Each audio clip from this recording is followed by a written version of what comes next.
Thanks, Sarah. Glad to be here. Thanks everyone for joining. And as Sarah said, we'll be starting with a little bit of a deeper dive into CIP Low Impact than what we covered this morning, just at a very high level in the NERC 101 and GOP sessions.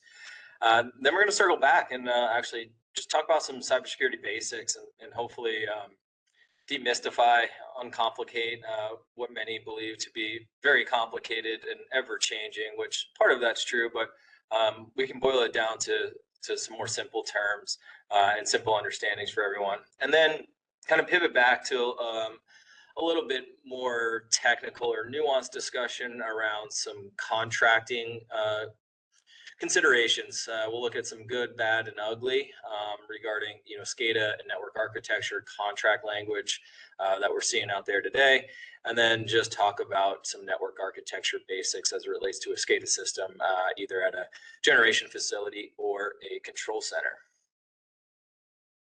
John Franzino here, CEO of GridSecurity. I've been in the electric industry for a decade now, almost 100% focused on cybersecurity that whole time. And since 2017, really been 100% focused on managed network operations and cybersecurity services for inverter-based resources, as well as the associated control centers. So happy to talk about this fun topic with you, everyone, this afternoon. Let's start with how the heck do we determine impact rating? So for the folks that were on this morning, you know that the other class of NERC standards, the operations and planning or 693 standards, are applied, or applicability is determined by your functional registration type, generator owner versus generator operator. In the CIP world, CIP applies to all registration types, and then applicability is determined based on the impact rating. And CIP 2, the BES Cyber System Categorization Standard, is the standard, the CIP standard that defines how you classify and rate whether or not a facility and its associated cyber system is low, medium, or high impact. As I mentioned earlier this morning, low impact is a relatively low lift in terms of number of requirements and level of effort. And then going from low to medium impact is a huge jump. And then it's a pretty incremental jump between medium and high. Just given kind of the focus of today's talk and the audience, we're going to be not really diving into medium or high impact specifics at all, but rather focusing on low impact and the requirements there and some considerations for low impact facilities. All right, so the categorization process. So you'll see on the right here, that is the requirement in CIP 2, which essentially states that all entity types for all BES facility types need to identify and classify each of their BES cyber systems and whether or not it's low, medium, or high. And depending on that, then you flow into a CIP 3, which we'll get there in a second. But the meat of CIP 2 is actually in attachment 1, section 1. And here's just two of the core snippets as it relates to generators and control centers. So the way the impact process works is you kind of start with the definition of high, which isn't included here. If your facility and associated cyber system meets that definition of high, you're high. If you don't meet any of those definitions, then you go down to the medium impact criteria, which is shown here. So probably a lot of folks have heard about this magical bright line criteria with the 1500 megawatt threshold. And that applies, that 1500 megawatt threshold is really that bright line between low impact and medium impact as it relates to a generator or control center. So both a generator itself that is greater than 1500 megawatts or a control center that operates more than 1500 megawatts in a single interconnection can be classified as medium impact. When I say single interconnection in terms of the aggregate of amount of generation and control centers managing, we're talking about NERC-defined Big I interconnection. So back to NERC 101 this morning, the Western interconnection versus the Eastern interconnection versus the Texas ERCOT interconnection. And again, the reasoning for that is because those are separate AC machines. So what happens in the West can affect the East. And again, everything in NERC and the reliability standards should hopefully be obviously about reliability. So 1,500 megawatts is more or less derived, and that bright line criteria is more or less derived from the fact that that's typically the nameplate rating of a nuclear facility. And kind of when the standards were being drafted, everyone agreed that if we lose a nuke in any interconnection, that's a big enough reliability concern. So let's just use that 1,500 megawatt rating scale there.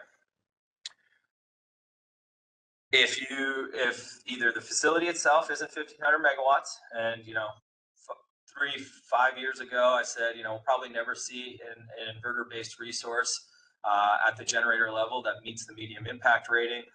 Definitely was wrong about that. We're working on some solar and BESS projects right now that are well above 1,500 megawatts when all phases will be complete. So we are starting to see medium impact considerations at the generation level in the inverter-based world as we speak. More commonly, though, medium impact comes into play at the control center level. Again, looking at the aggregate amount of generation the GOP control center is responsible for. If either at the control center or at the generator itself, you're less than 1,500 megawatts, then you fall into the low impact rating.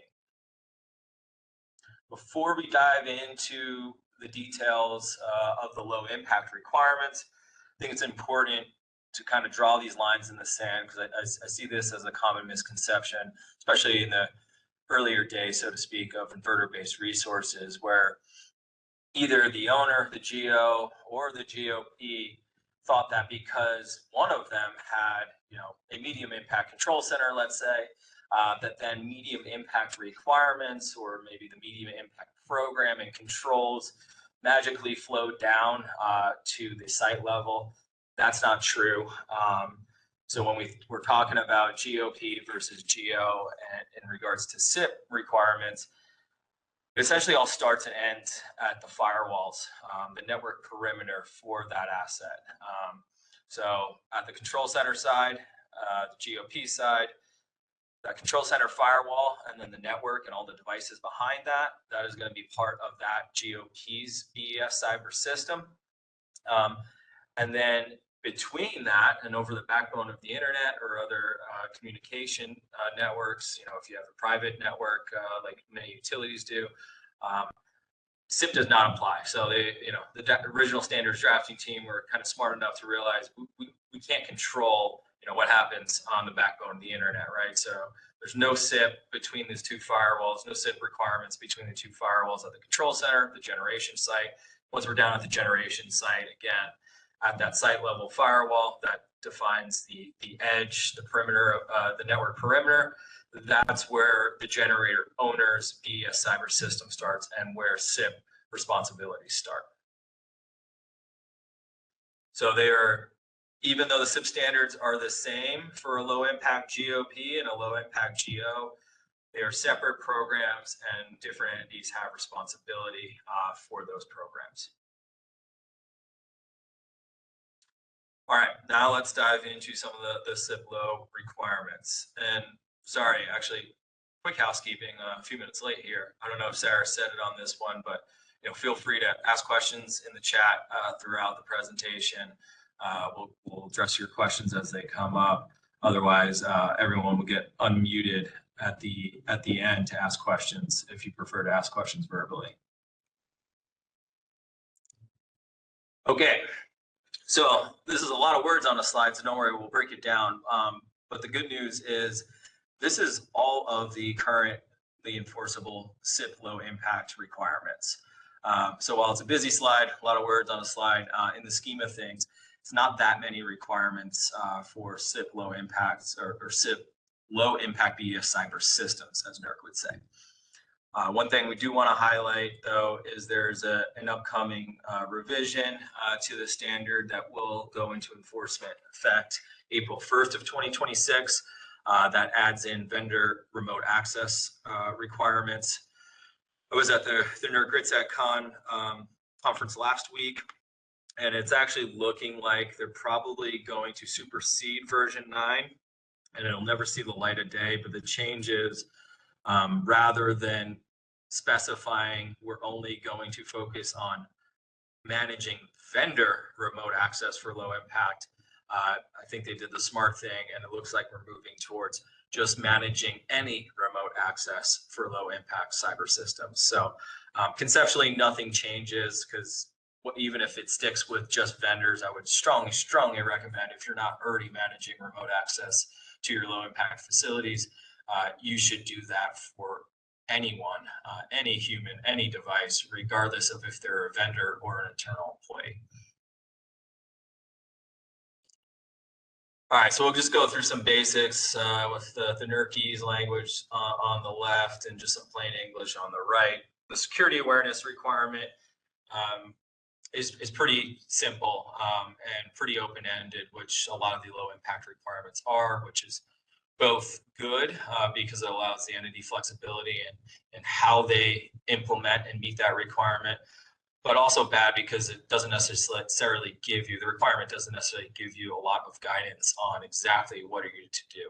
But in simple terms, at least once a year, or CIP year, which is the 15 months, should schedule it annually, and then that way you have a quarter of kind of leeway and flexibility in case you miss a date, so that does not become a compliance issue. At least annually, distribute security awareness materials. Now, in CIP Low, similarly to how you're not required to have a discrete asset inventory of your cyber devices, you're not required in the security awareness program to maintain a discrete list of personnel that you're distributing security awareness materials to, but would strongly recommend having that information. Obviously, how do you know who you get it to? You can always rely on, at least as a bare minimum, to post signage at the low impact facility. That's a good thing to do. Physical on-site reminders. Obviously, personnel on site should be getting security awareness, and then supplement that with electronic distributions via email or periodic webinars, whatever it may be. You need to maintain evidence that you did distribute security awareness materials at least once every 15 months somehow. So whether that's taking a picture of signs at the facility or retaining those emails that go out, that meets the evidentiary requirement. You don't need to track and have metrics around who opened it, who actually engaged with the material, anything like that for low impact. And then last but not least, definitely think about and identify where you're going to get security awareness material. You can certainly develop it yourselves in-house, but I would definitely recommend working smart and not hard in this example, because there is so much security awareness material out there available on the interwebs. Good content from CISA, DHS, other government bodies, as well as private sector companies that put out security awareness, that you can 10 minutes, find something that's relevant to your environment and reuse the good work of others rather than having to create material yourself. Moving on to the physical security controls, again, pretty similar to security awareness. It essentially says have one or more physical security controls to restrict physical access to the low impact asset.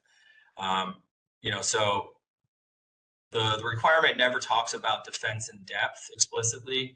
However, if you're familiar with NERC's approach to CIP requirements in the medium and high impact land, or just cybersecurity basics, defense in depth is always a good thing to strive for. So that just means multiple layers of controls, right?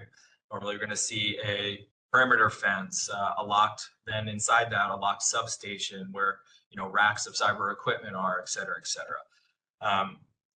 In terms of documentation and evidence, usually you're going to want to have at least a basic map of the low impact facility showing where physical security controls are implemented.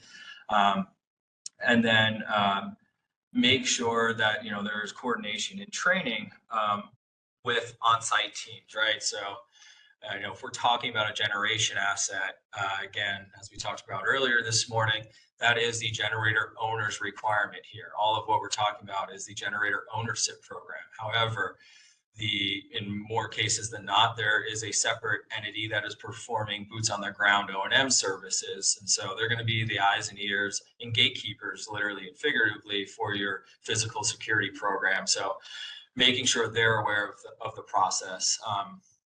Again, it's not required explicitly in CIP Low, but very good idea to have at least a basic visitor management program put in place. So how do visitors get access to the facility? How do you document visitors coming in and out? And then similarly, if you are relying on physical keys to gates or to the substation, definitely strongly recommend having a basic key management program in which those physical keys are tracked and managed. That is one really good reason, among others, to have consider putting an electronic access control, physical access controls, because physical key management programs are no fun, even basic ones. I see Kaylee had posted a common question. Do we have to include all the acreage of solar panels in the physical security profile? What equipment must be included?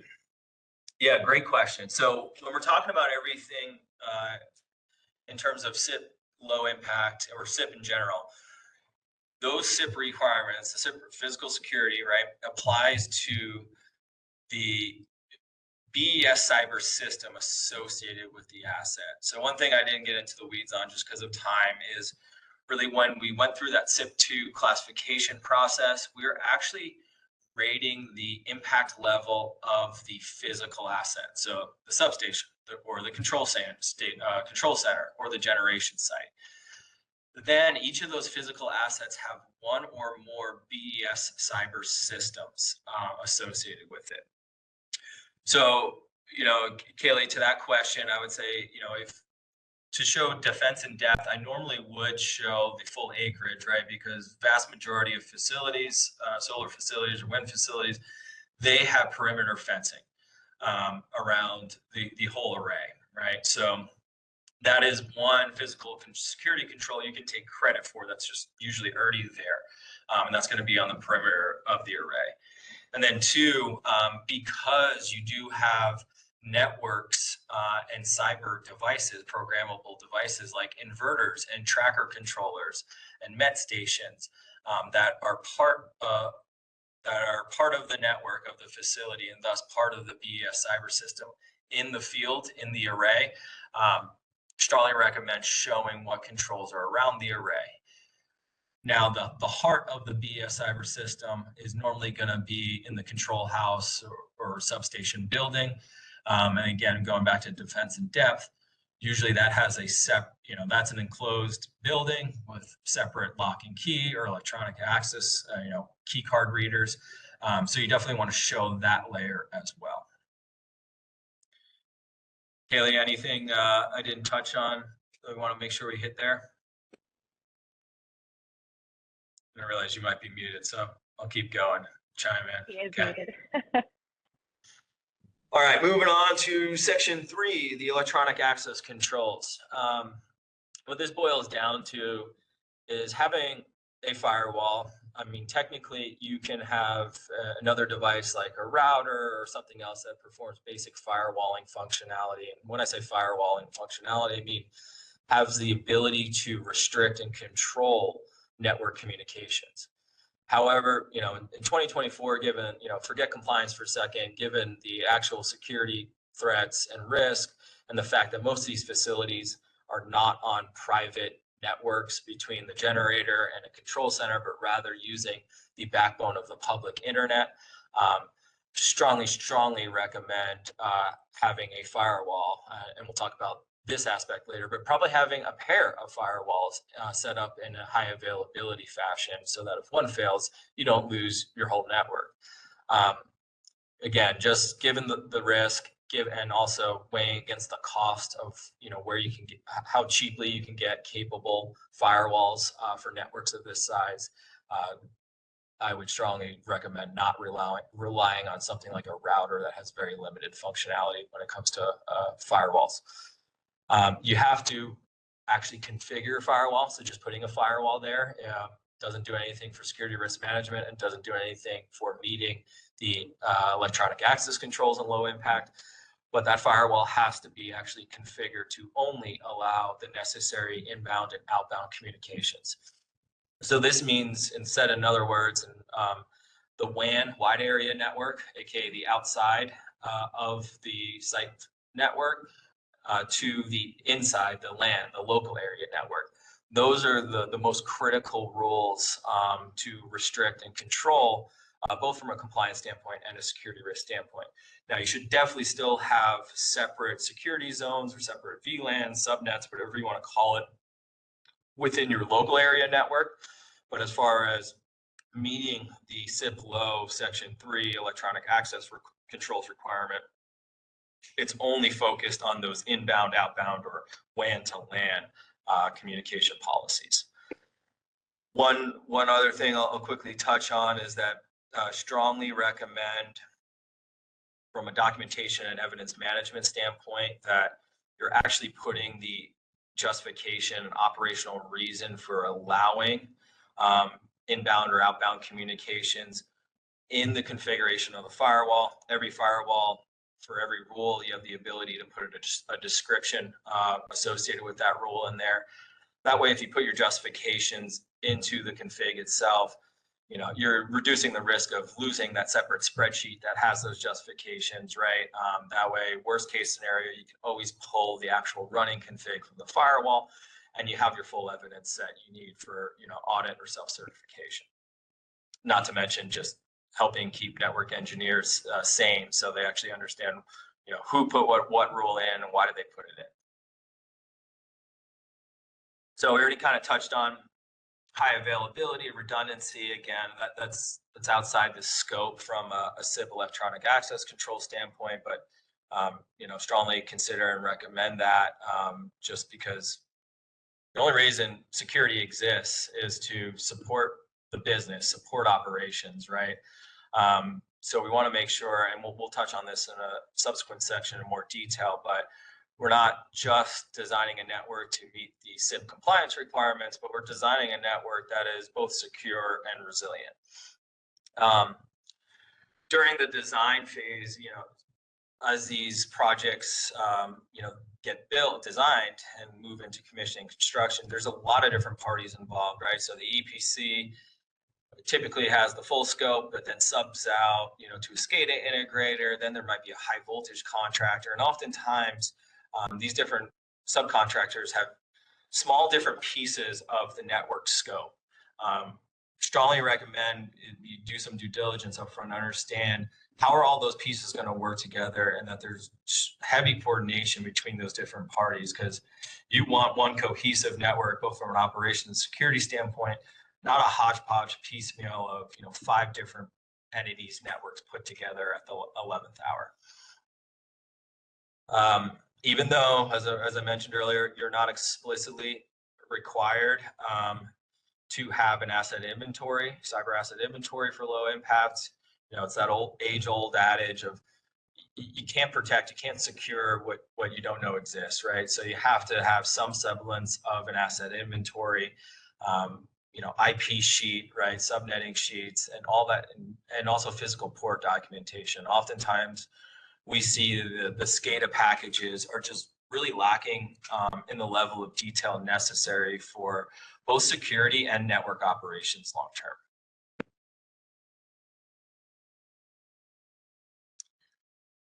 Moving on to Section 4 in the Cybersecurity Incident Response Plan, or CSIRP, as we like to call it.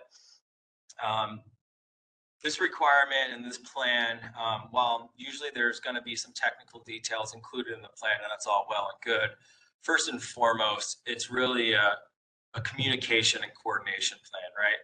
Understanding what parties are involved and playing different roles in either identifying a potential cybersecurity incident and or helping respond and recover from an incident. So strongly recommend having a discrete contact list that you maintain along with your CSIRP. whether you identify based on, roles or teams or groups, or go down to the individual level, or have a hybrid approach of both.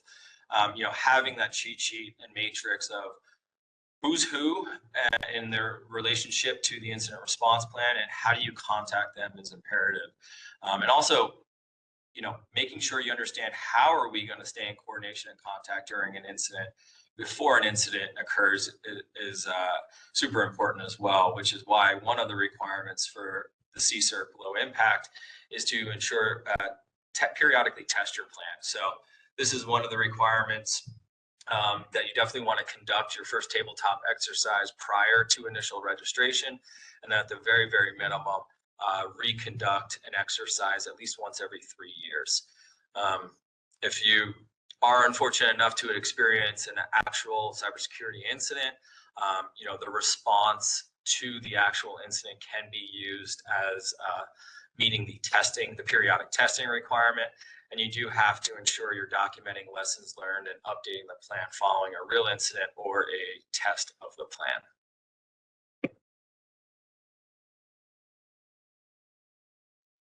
All right, moving on to everyone's favorite acronyms, TCAs and RM, or Transient Cyber Assets and Removable Medium. So transient cyber assets are essentially any programmable device that connect to your BES cyber system, aka your network, for less than 30 days.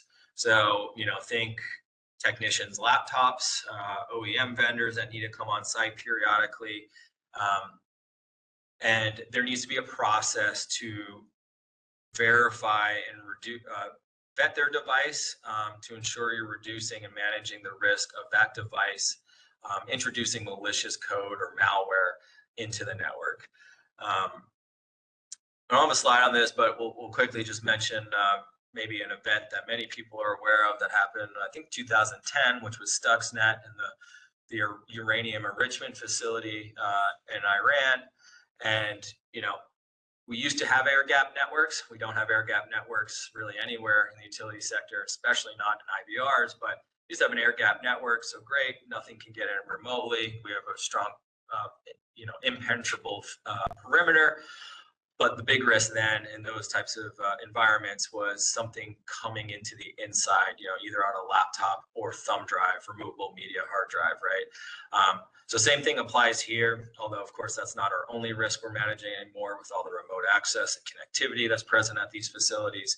But you need to have a process to, one, stop personnel who are on site from just going ahead and connecting their laptop to an inverter or to the substation network, or thumb drive for that matter, without going through some documented vetting process of scanning their devices, ensuring there's no detected malware or viruses on the device, and then allowing them to connect. Additionally, it's a good idea just from an ongoing management standpoint that if possible, you should probably have a dedicated TCA laptop or two on site. That way that device can be continuously managed and monitored, and you don't, when that device needs to go out into the field, the array, connect to an inverter, whatever it may be, you don't have to go through a one-off verification process like you do every time if you're allowing a third-party device from an OEM or O&M, third-party O&M provider. You don't have to do that verification each and every time. It also reduces security risk because that dedicated TCA stays at the facility, stays at the plant. It's managed continuously, and it's not, being taken off-site by a tech connecting to Starbucks Wi-Fi or the hotel Wi-Fi at night and then coming back onto site. So you know where that device has gone and what networks it's connected to. So it both reduces some of the administrative burden of the TCA RM process, as well as actually reduces real security risk.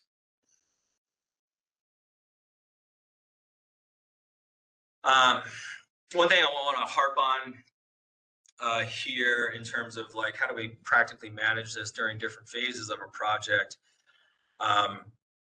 Two key points. One is we're seeing more and more common that certain devices like inverters, for example, or tracker controllers, they're relying on wireless communications, whether Bluetooth or near field NFC for technicians to actually interact with that device in the field.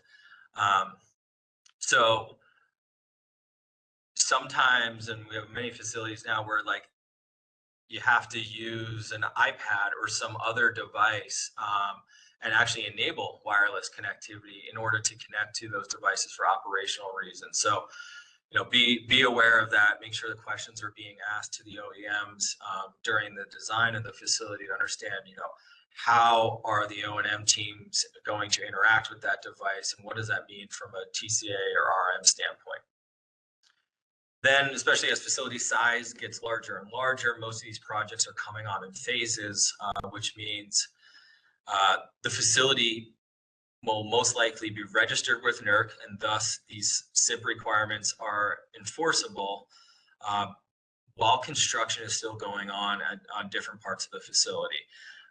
So making sure you understand, you know, when registration occurs, even if construction and commissioning is still going on in certain parts of the facility, we now need to have a process and a plan for managing all the contractors coming in and out to do their commissioning activities, but they still have to follow the TCA and RM requirements.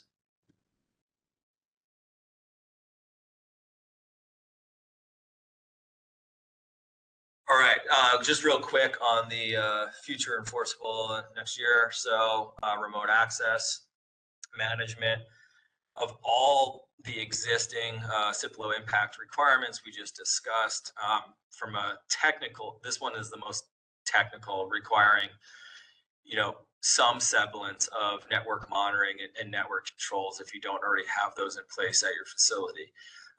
So starting with a process to document, authorize, provision, and deprovision remote access accounts. Again, I'll say it probably 100 times during the presentation, but you know, one thing that's not a requirement yet for these facilities under CIP, but you have a multi-million-dollar, $100 million asset that you just constructed, and it's connected to the internet. We should be doing remote access management with multi-factor authentication enforced, just from a business risk management standpoint. So if you're not doing that already at your low impact facility, you should do it. You should be doing it now just from a business risk management standpoint, and you will have to do it from a CIP compliance standpoint come April 1st of 2026. You're also going to need the capability for somehow logging and monitoring active remote sessions, as well as a way to detect potentially malicious communications that may occur over those remote access sessions. So definitely thinking through the technology to enable your teams to have that visibility, centralize that visibility, and do it effectively and efficiently at scale.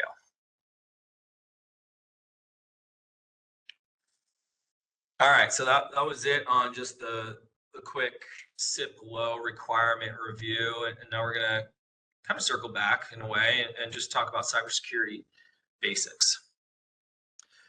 So this isn't as much of a quote unquote problem as it was when I started working with inverter-based IPPs, you know, back in 2015, 2016, right? The age-old adage of, oh, I'm too small. I'm just a solar or wind facility.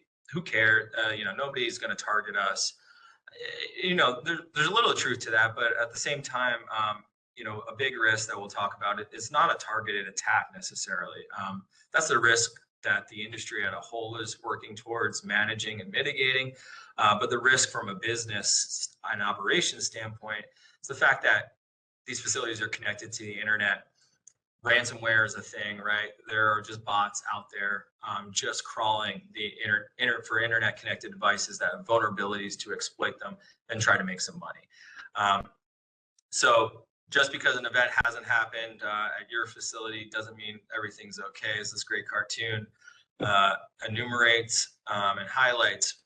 And I will just also say that in the last probably 2 years, GridSecurity has been engaged by entities, you know, renewable IPPs for ransomware recovery, probably about a dozen times. So at least I'm personally aware of a dozen different solar wind facilities being ransomware in the last 2 years. So the threat is out there, even if nobody's specifically targeting your facility. We'll give one example. I'm going to go out risky and try to play a video. We'll see if it works. But the attacks on the Ukraine electric system were probably the most public and the most impactful attacks on industrial control systems, OT environments to date. This video is an operator in the control room filming his HMI, mouse on his HMI moving without the operators actually touching anything. Remote access was established. They took over the HMI, started opening up breakers. The real mean part about the first Ukraine attack was that before they initiated the HMI takeover and started opening up breakers to the control center, they also sent bad firmware to the UPSs that provided backup power to the control center in case they lost, grid power. So when they opened the breakers to the control center, the UPSs did not operate, and the control center had no power as well, so they were in the dark. Ukraine, has obviously continues to suffer a barrage of cyber attacks since the invasion by Russia. One thing that Ukraine had to do after the 2015 and then the 2016 attack was they went into manual operations mode at substations and generation plants for, some facilities it's still in manual operations mode, but at least months, if not years, at most facilities. And they were able to operate their system kind of in a manual local control mode. We don't have that luxury here in the United States.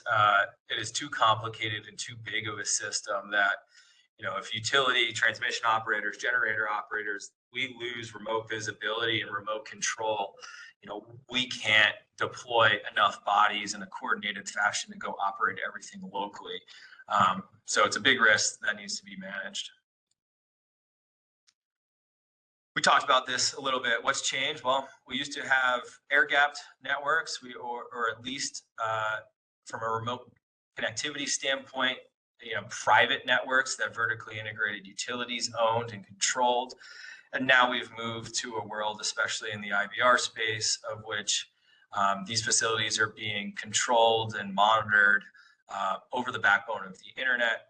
So now we have internet-facing devices. Hopefully it's your firewall and only your firewall at your facility, not to mention a mix of wireless technology. So long story short, there is the attack surface has greatly expanded, as well as just the sheer number of network connected devices is exploding. So more devices, more connectivity. It's a bigger challenge and to manage cyber risk than we had in this utility sector just 10 years ago. So this hopefully highlights what I was mentioning earlier, that even if you're still of the belief you're too small, nobody cares about you, and maybe there's a little truth in that. What's really changed is the advent of ransomware, kind of in that sophisticated attackers column, right? Where the gain, the motivation is money, right? So they figured out, the bad guys, that, well, maybe you don't have personally identifiable information that we can sell to criminals, which was the focus of all the attacks in the financial and healthcare industries early on. That's why those industries were getting beat over the head, because the criminals were able to monetize the information they stole. Whereas on the utility side, the information isn't what we're really trying to protect, right? If that generation information gets out, yeah, okay, whatever, no big deal. Nobody's going to sell that on the dark web. But with ransomware, they figured out, well, even if nobody else will buy your information, pretty much every company really needs their systems and information to operate their business. So if we lock them out of their own data, maybe we can get them to pay us to access their data. And we don't need to get into all the ethics around ransomware, but I've been asked this question in those dozen or so ransomware responses we've been involved in the last few years. Can we pay the ransom? Should we pay the ransom? Short answer is no, you really shouldn't, because one, it's only perpetuating the problem, and two, these are criminal. So even though they're pretty sophisticated and operate call centers and help desks once they ransom you, there's no guarantee that by paying the ransom amount that your systems are going to be unlocked. So in a ransomware scenario, your best, you hope you had already implemented a backup and recovery strategy so that you have backups, known good configurations of your devices, and you can recover from those backups. And if you don't have that in place at the time the event occurs, well, now we're looking at building from scratch and what that recovery time frame is going to be. Lastly, on the far right side of the threat spectrum, we're talking about advanced persistent threats, nation state actors. That is what collectively we are trying to protect against from a national security perspective. Of all 17 critical industries identified by the Department of Homeland Security, I don't think there's any argument that the electric utility sector is number one on that list, because none of the other 16 critical industries are able to function without electricity in today's day and age. So, collectively, it is a national security risk. I've been involved in a lot of discussions with DOE, CISA, DHS, all acronyms for government organizations that are really focused on how do we better manage this risk going forward, because we have a lot of work to do to truly protect from a nation state threat perspective. But that's enough doom and gloom for now. Just kidding. We'll talk about controls in a second, but just want to highlight, this is one of many examples that with an internet connection in Google and services like Shodan, you can, just like the bad guys can, search for devices that are accessible from the open internet that are associated with industrial control systems and are transporting SCADA protocols, Modbus, DNP3, etc. So we still have a lot of work to do, because these types of control systems really should not be exposed to the internet like they are, especially not at the scale that they currently are. I think I probably talked enough about ransomware already. We talked about remote access and an additional compliance requirement coming, and that is because remote access, especially for IBR facilities, poses the largest risk from an attack vector standpoint. So that is where initial access will be gained in a cyber event. And so understanding vulnerabilities and managing, having a secure remote access approach is definitely imperative. This is one I usually just like to highlight because unfortunately it's an example of where somebody was well-intentioned but didn't understand what they were doing. So this is actually from a penetration test that was done on a solar facility a few years ago. And, as you can see, these are two different emails. One person, they tried here, right? They thought by sending the password for the remote access VPN in a separate email, they were improving security or upholding security. But the fact of the matter is, the reason sending that type of information over email is risky is because your email account is can be compromised relatively easily. And if your email account is compromised by a bad actor, they're going to see all emails. So sending a password in a separate email does actually not buy anyone any security benefit. So appreciate the effort, but the reality of the situation is that the penetration testers acquired said password in the second email sent, and they were able to open the high side breaker of the facility very easily, just because of a human risk here. And us humans are always the biggest risk in the cyber world. So don't send this type of information over email. Please use either encrypted communication methods via email or other means. Use password vaults. Credentials for remote access, again, is the single biggest risk that most of these facilities face. Just one more doom and gloom slide before we start talking about controls and how do we defend against this. Sure, pretty much everyone's aware of the Colonial Pipeline incident that happened just a couple of years ago. The interesting and scary and tough part about that incident is what was a IT run-of-the-mill ransomware attack that hit Colonial Pipeline's IT systems on the corporate side wound up causing a shutdown of their entire operational technology OT network. And in this case, it wasn't because the ransomware propagated out into the OT network, but it was because Colonial Pipeline, just like many organizations out there still today, didn't truly understand their cyber system interdependencies. So when their corporate network got ransomware, that meant that their billing and invoicing system was down. That meant they couldn't track flows of gas through their pipeline, which meant they couldn't deliver gas correctly. They couldn't bill for it. And thus they made the decision, whether right or wrong, to shut down the entire pipeline. And this one run-of-the-mill ransomware attack then quickly spiraled into a geopolitical type of event where, we had people without gas and lines like gas, right? So those interdependencies are super critical to understand, because what started as a benign run-of-the-mill attack resulted in huge impacts for most of the Eastern Seaboard.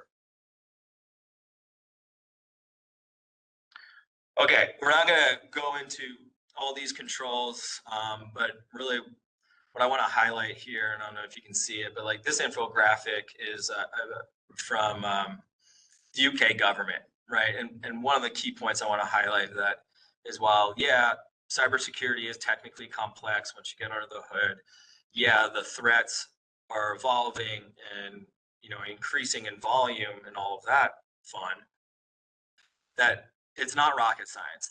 The controls we're talking about, at least the foundational controls we're talking about to manage this risk, whether you're looking at a framework or regulatory compliance requirements that are applied in the United Kingdom or anywhere throughout the world versus the US, while sure, they may use different words and have different lay out the requirements and associated controls in different ways, they all boil down to the same foundational controls. And we'll talk about that in a little bit more in a second. We're also not going to spend much time here, but there's, different cool names for different threats, different threat actors. The only thing I'll say here is, as kind of we saw in the email VPN credential example, humans and specifically phishing attempts are still the #1 attack vector in successful breaches. So that phishing attempt, that fake, bad malicious URL you get in your inbox, that attachment, I think the numbers are still somewhere between 80 and 90% of all confirmed cyber attacks start with a successful phishing campaign, where one human for 1 second of the day makes a mistake, right? They're good at preying on people's emotions, right? So there's always a sense of urgency, like, oh, IT is going to shut off your password because it's going to expire if you don't reset it within an hour, right? So they're playing on emotions, taking advantage of humans and their thinking process. And all it takes, and this is where it's tough on the defender side, right? You have to be perfect 100% of the time, whereas the bad guys only need to have the defender fail once, right? The human fail once. So they can send a phishing attempt to everyone in the organization. All it takes is one person falling for it and clicking it, which is, again, why security awareness is rightfully so, requirement #1 in CIP Low Impact, and further heightened for CIP medium and high impact environments through annual training, et cetera. It's also the security awareness, I forgot to touch on it earlier, but it's also the control arguably with the highest return on investment. It is cheap and efficient to provide security awareness training to everyone. And again, 80 to 90% of successful breaches they start with a successful phishing. Again, we're not going to dive into all this, but the point being is that these foundational controls aren't changing. We are still talking about good network security, perimeter security as a starting place, multi-factor authentication for critical applications and remote access, endpoint protection, which is the new way of saying antivirus on devices, right? So these foundational controls are not changing. And we certainly don't need to reinvent the wheel because, like I mentioned earlier, yeah, NERC CIP has its own language, its own layout. But if you look to other parts of the world and other frameworks, they all boil down to the same thing. So how do we identify what we have, what we need to protect? How do we then monitor for failures in our preventative controls? And then we have to assume that we will have failure in our preventative controls. So how do we respond and recover? And that's pretty much what every cybersecurity framework boils down to. This is another one that's out there. The Center for Internet Security, CIS's critical security controls. Again, if you read between the lines, it's very similar to how NERC CIP lays things out and very similar to everything else. There's actually, this is a slightly older version. They've trimmed down, CIS has trimmed down the critical security controls from 20 to 18. So that's a small win. But an even bigger win is if we look at SANS top 5 industrial control system security controls, we're talking about 5 areas of focus that ICS security experts have aligned on. And that's, again, having an incident response plan, because in today's world, we have to assume that at some point our preventative controls will fail. So we're going to detect an issue. How do we recover? Defensible architecture, you know, in the most basic sense, back to our CIP Low requirements, is let's establish a network perimeter, step 1. But that's not where we're done because we can't rely fully on perimeter controls today. And how do we segment things within our internal network so that if one device is compromised, it doesn't mean it has access to all devices. And if you squint a little bit, the picture in the defensible architecture infographic here is what's called the Purdue model, which is a few decades old now, but still applicable, at least conceptually. It's how do we layer all the way up from corporate IT world down to, which is layer 5, all the way down to layer 0, which is like our IO controllers and things in the field, right, that are actually controlling industrial processes. Right, you're obviously going to have a lot more connectivity up at layer 5 in your corporate environment than you need to have down at layer 0. So how do you segment that so that when we do have a breach at layer 5, 4, 3, we don't lose control or function of our layer 2, 1, and 0 devices that are actually carrying out the control processes we care about. Then it's monitoring, right? Because we're going to have an issue. How do we detect when we have an issue? The one thing the bad guys have gotten good at, with the exception of ransomware is a different approach. But if we're talking about a nation state advanced persistent threat and, you know, that national security risk we're all trying to protect against, if they get into the networks that they wanted to get into, they are not going to easily make themselves known. You know, there's indications that, you know, bad actors have been inside various utility networks and maintain persistence inside utility networks because they're good at hiding their actions. So having network monitoring and other monitoring controls to detect when something anomalous is occurring is super imperative. We talked about secure remote access, I think enough already. I won't beat that horse anymore. And then risk-based vulnerability management. Vulnerability management, and especially risk-based vulnerability management in 2024 is super important. And what risk-based means, especially in the industrial control system world, is we don't have usually the luxury of just patching security vulnerabilities as frequently as we can on, you know, the IT corporate side of the house. The other aspect of this is the sheer number of vulnerabilities that are being identified in a given year has grown exponentially, if not logarithmically, over the last 5 to 10 years.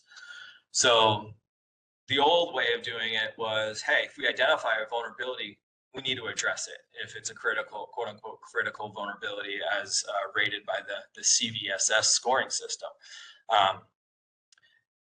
Fast forward to today and looking ahead, there's just too many devices. There's too many vulnerabilities that are coming out every day.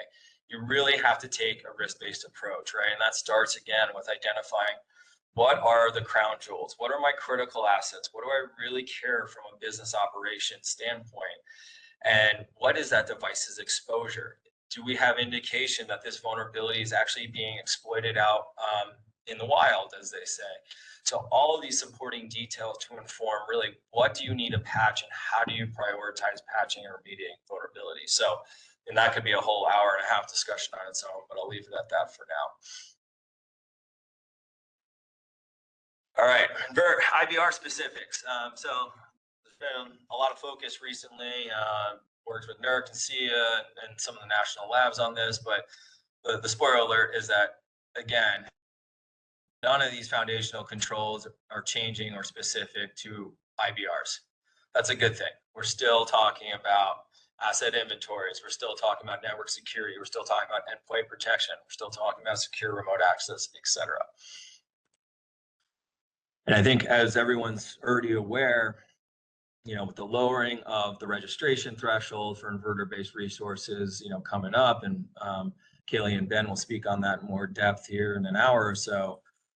There is not only a focus on IBRs overall from a reliability standpoint, but also specifically from a cybersecurity standpoint. So this is something FERC, NERC, the DOE, the national labs have all been looking at and scrutinizing recently.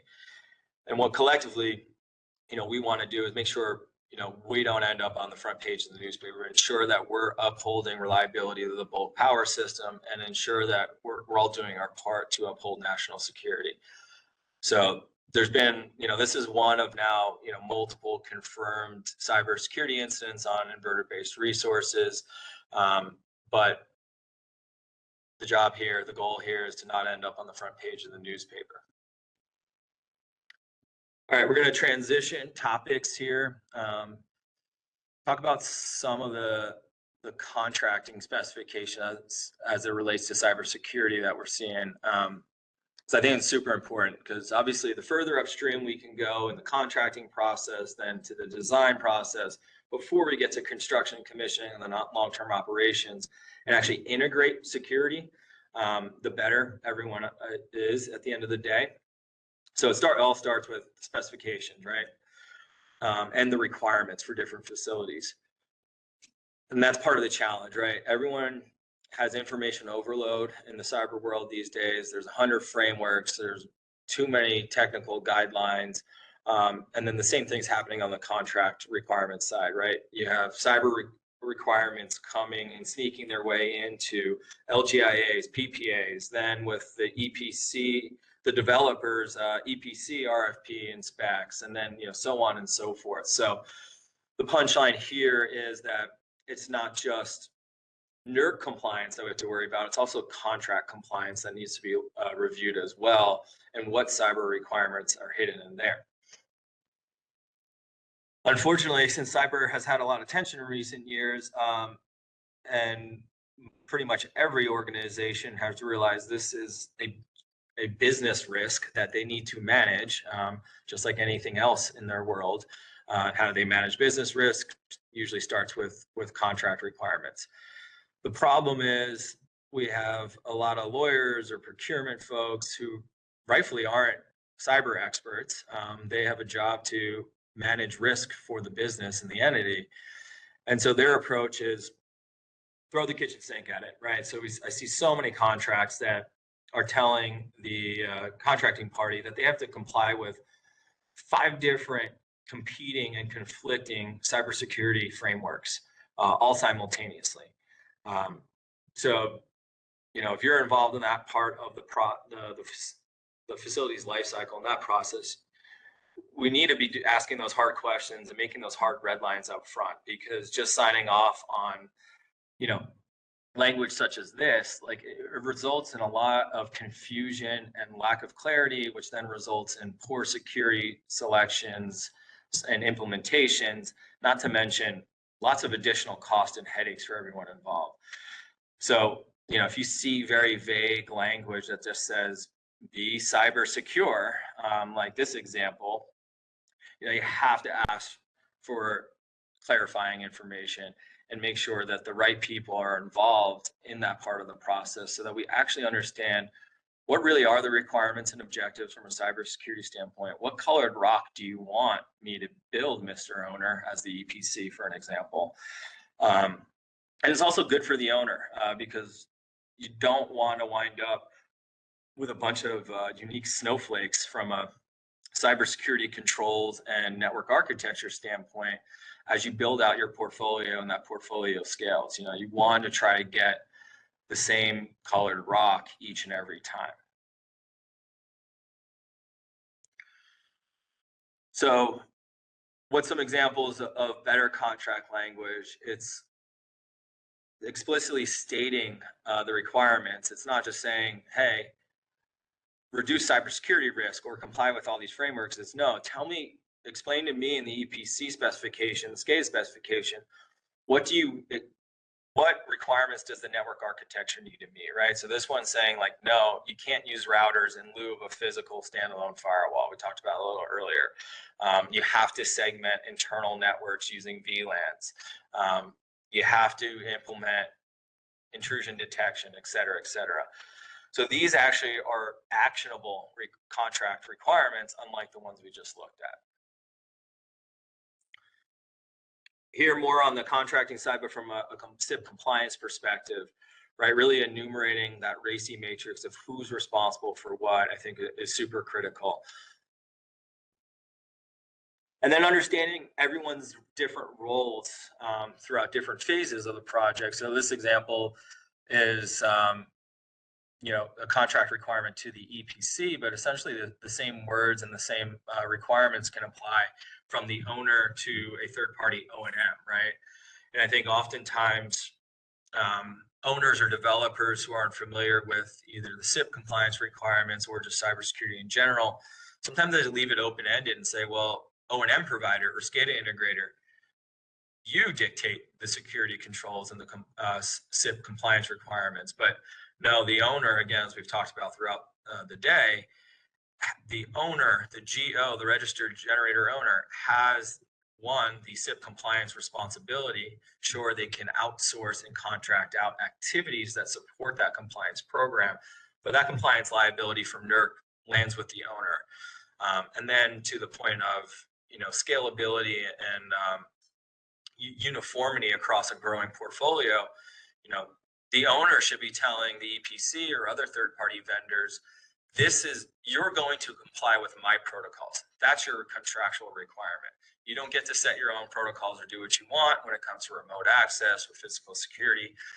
You need to comply with what we set forth per our CIP requirements or just our internal, corporate security practices.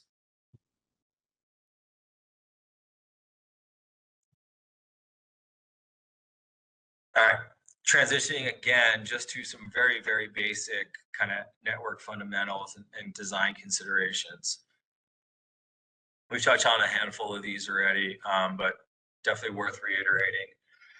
Talks about security and how security should be upholding and improving network reliability and resiliency. But at the end of the day, those two things can be related, but they're separate. So, I would say if you haven't gone down, a cybersecurity journey for your power plants or control centers yet, really first and foremost, focus on the operational side, right? How can you build, design, and manage a resilient, reliable network and associated, server infrastructure? Again, just simple things like this $400 million facility that makes maybe a few $100,000 a day in energy production. Do we really want to rely on a single ISP connection from AT&T that's on the last mile in the middle of the desert that frequently goes down and has issues? Should we consider putting in backup WAN connectivity via a cellular modem or even Starlink now? Yes, for the cost. You you want two paths into your facility in case the primary ever fails.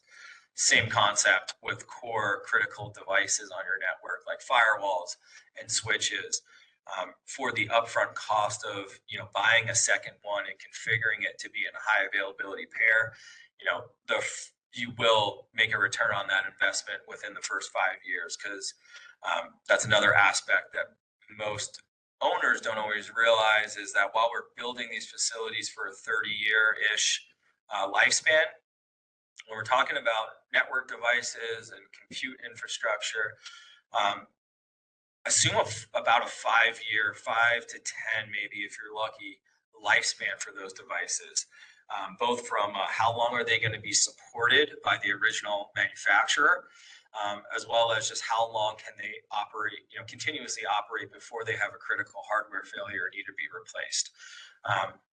Another benefit of having redundancy built in to critical devices like firewalls and core switches is that when we're doing risk-based vulnerability management and we identify we have a vulnerability that is applicable and exploitable on our internet-facing firewall, we need to patch that.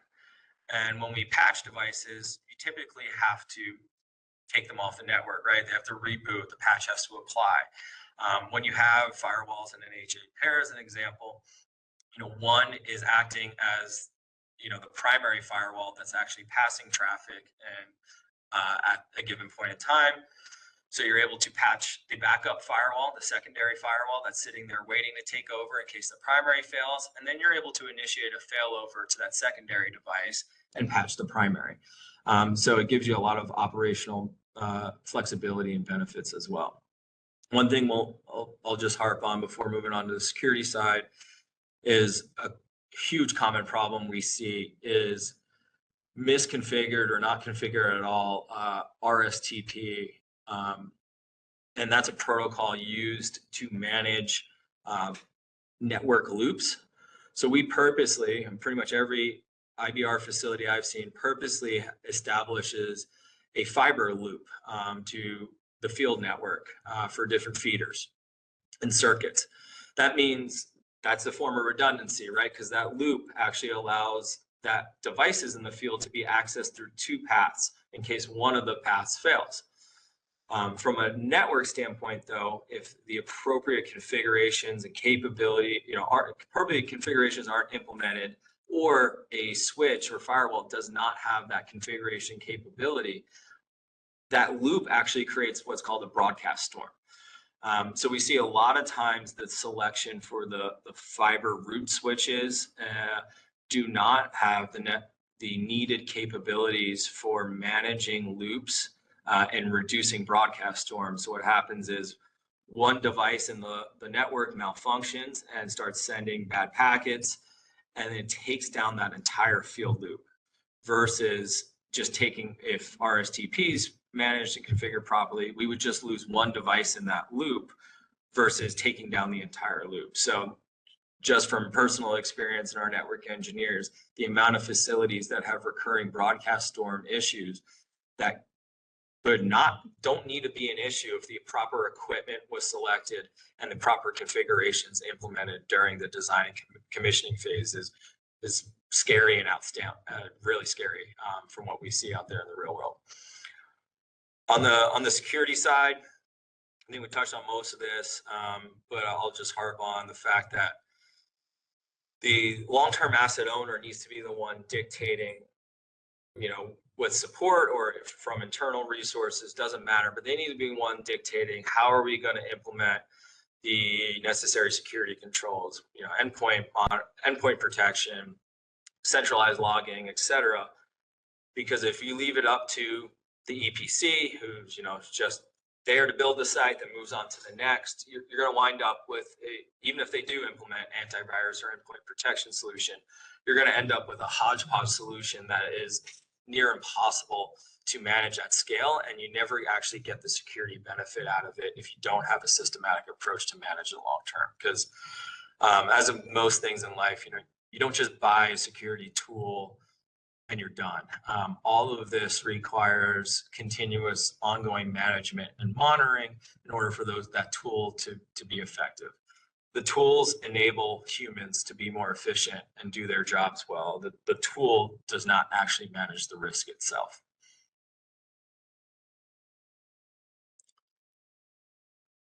So this is another common topic that comes up all the time, especially now as hybrid facilities are all over the place. So either solar plus storage as an example, and the fact that for better or for worse, most of the battery, the BESS manufacturers, OEMs, they're kind of taking the approach that the wind OEMs did, right? And that's that, hey, we're delivering you this battery system with a battery management system.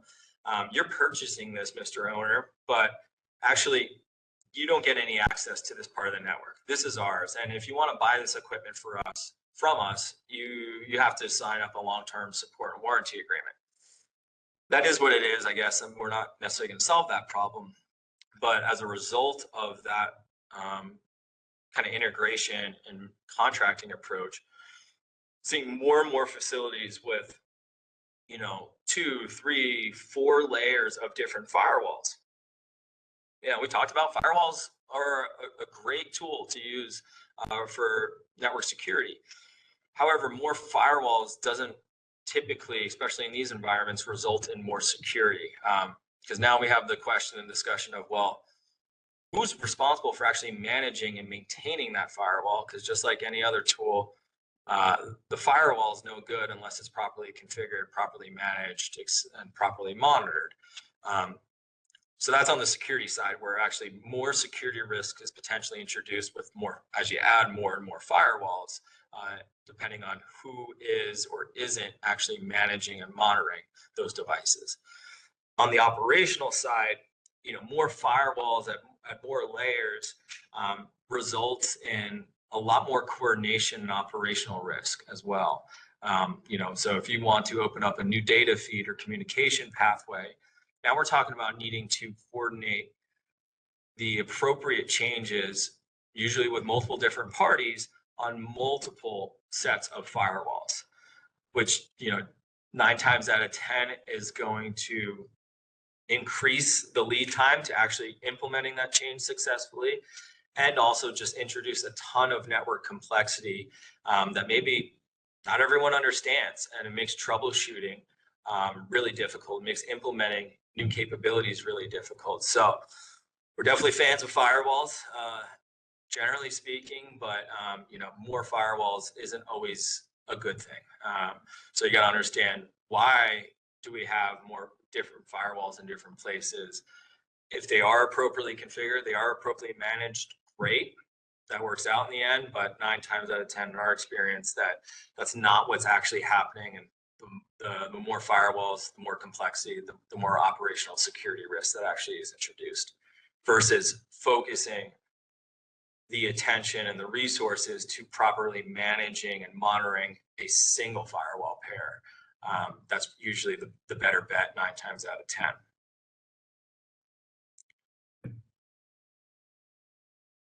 What I'll harp on here is not to pick on OEMs or anything. They're good.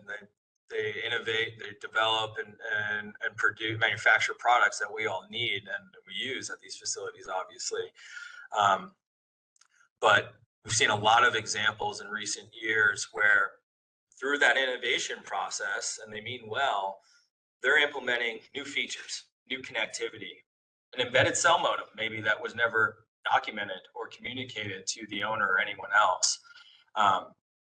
Not because they were necessarily trying to do something malicious, but where the problem emerges is that if you're not aware of where those electronic access points are, now that's a huge security risk and potentially a compliance issue.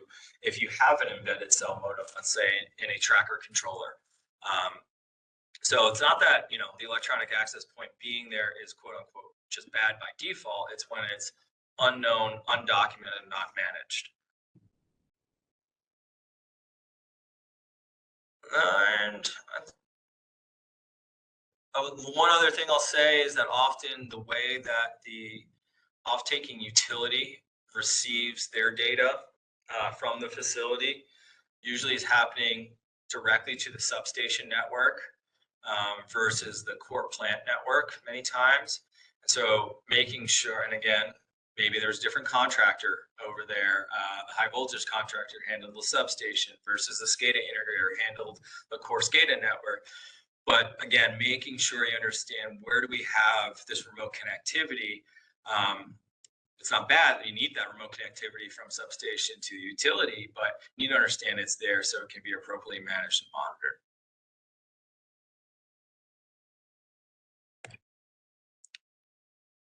That's all I got for the time being, but I'm happy to talk on these topics for hours on end. So